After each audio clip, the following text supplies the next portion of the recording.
unknown natural law, supernatural event, superhuman event, improbable event, or improbable event in one of many universes. Again, consider the source of the Big Bang combined with the fine-tuning of natural laws. A search through popular books written by scientists will turn up examples of all 5 of those types of conclusions listed under point E. Now, we could examine a few other historical and modern scientific puzzles in which at least some scientists said were in the category of unexplainable. But to save time, let's skip right to those particular puzzles which are of most interest to intelligent design: the formation of first life on Earth and subsequent increases in complexity during biological history. The majority of scientists, myself included, believe that the development of first life and biological complexity belongs in category D2, partially explainable. There are many steps, perhaps some important steps, which we do not understand in detail because the problem is so difficult. But we expect that the development of life and biological complexity ultimately will be explainable in terms of natural mechanisms.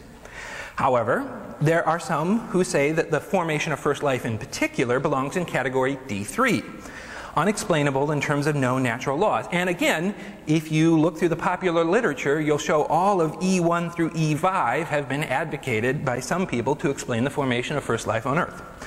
So now we have a situation where some people believe that biological complexity should be considered partially explainable, D2, and some believe it should be considered unexplainable, D3. How do we make progress?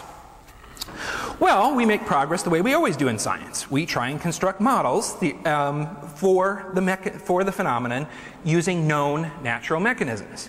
And then we test those models theoretically and experimentally. Advocates of evolution try and show that biological complexity belongs in category D2, partially explainable, by arguing that the best naturalistic models for evolution of complexity, while incomplete, are compatible with known data and suggestive for how to make progress. Advocates of ID try to show that biological complexity belongs in category D3, unexplainable, by arguing that the best naturalistic models for the evolution of complexity are incompatible with the data. So scientists on both sides, if they're doing this, are doing just what they're supposed to do. They're putting forward competing models, testing them, and seeing which ones work and which ones don't. So here's my first answer to the question at the title of this talk. Advocates of intelligent design are doing science when they try to show that a phenomenon belongs in category D3, unexplainable. So when they try to show that conventional evolutionary models, which rely only on known natural mechanisms, do not match the data in some respects. When they do this, they're doing science, even under that narrow definition of science. Now, their arguments might be good, solid scientific arguments, or they might be poorly done, flawed scientific arguments, but they are doing science.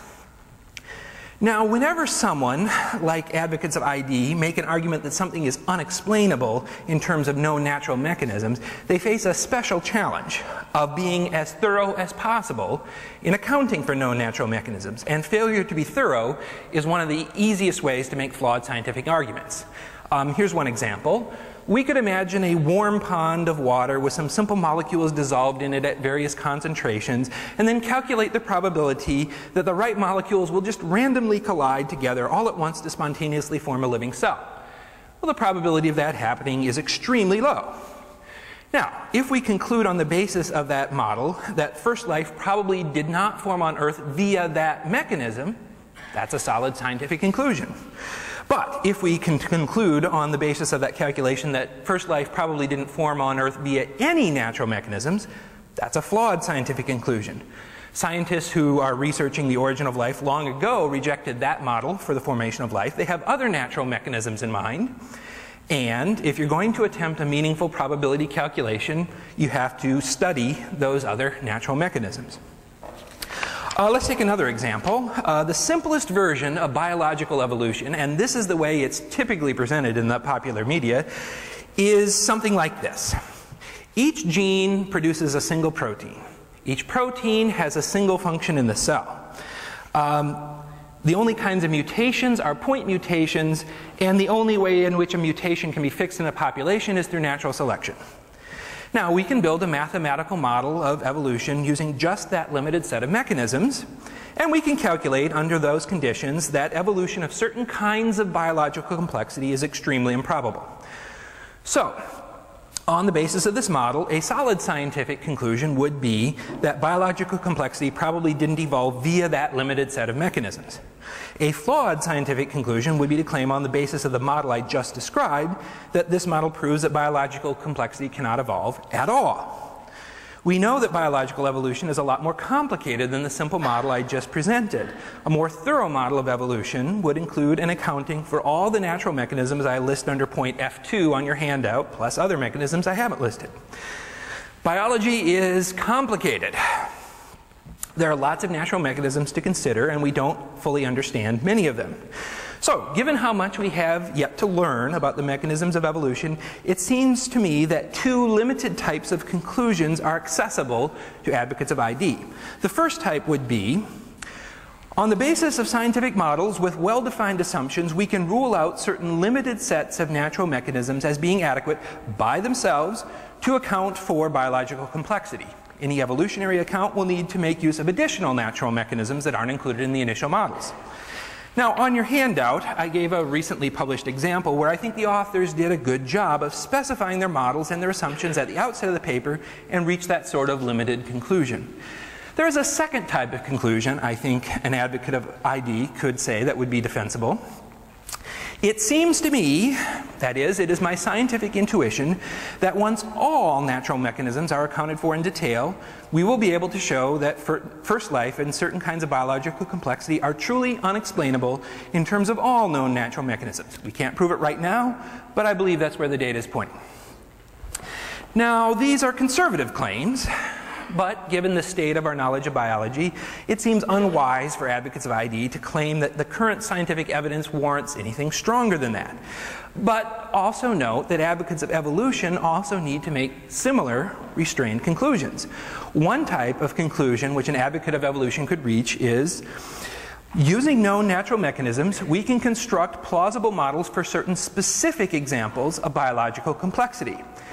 Now, if I had time, I would tell you about the evolution of some ion channels, which I know about from neuroscience, which display interlocking complexity, and that's a fun story. But I don't have time right now, so I'll go on. That's an example. I'm not saying that, we can explain by evolution all biological complexity. I'm saying there are certain specific examples of biological complexity for which we can construct a good evolutionary model. Now, there's a second kind of restrained conclusion I think an advocate of evolution could make. It seems to me, that is, it is my scientific intuition, that once all natural mechanisms are accounted for in detail, we will be able to show that first life and all types of biological complexity can be explained in terms of known natural mechanisms. We can't prove it for sure right now, but I believe that's where the data is pointing. If advocates of ID and advocates of evolution could limit themselves to those sorts of restrained statements when they make public pronouncements to general audience, I think we could avoid a lot of the emotional heat which sometimes accompanies these debates. Now, in my remaining time, I'm going to talk briefly about the philosophical and religious aspects of ID. On my handout under point G, I've listed a variety of arguments, paraphrased from the writings of advocates of ID, which go beyond narrowly defined science and overlap into philosophy.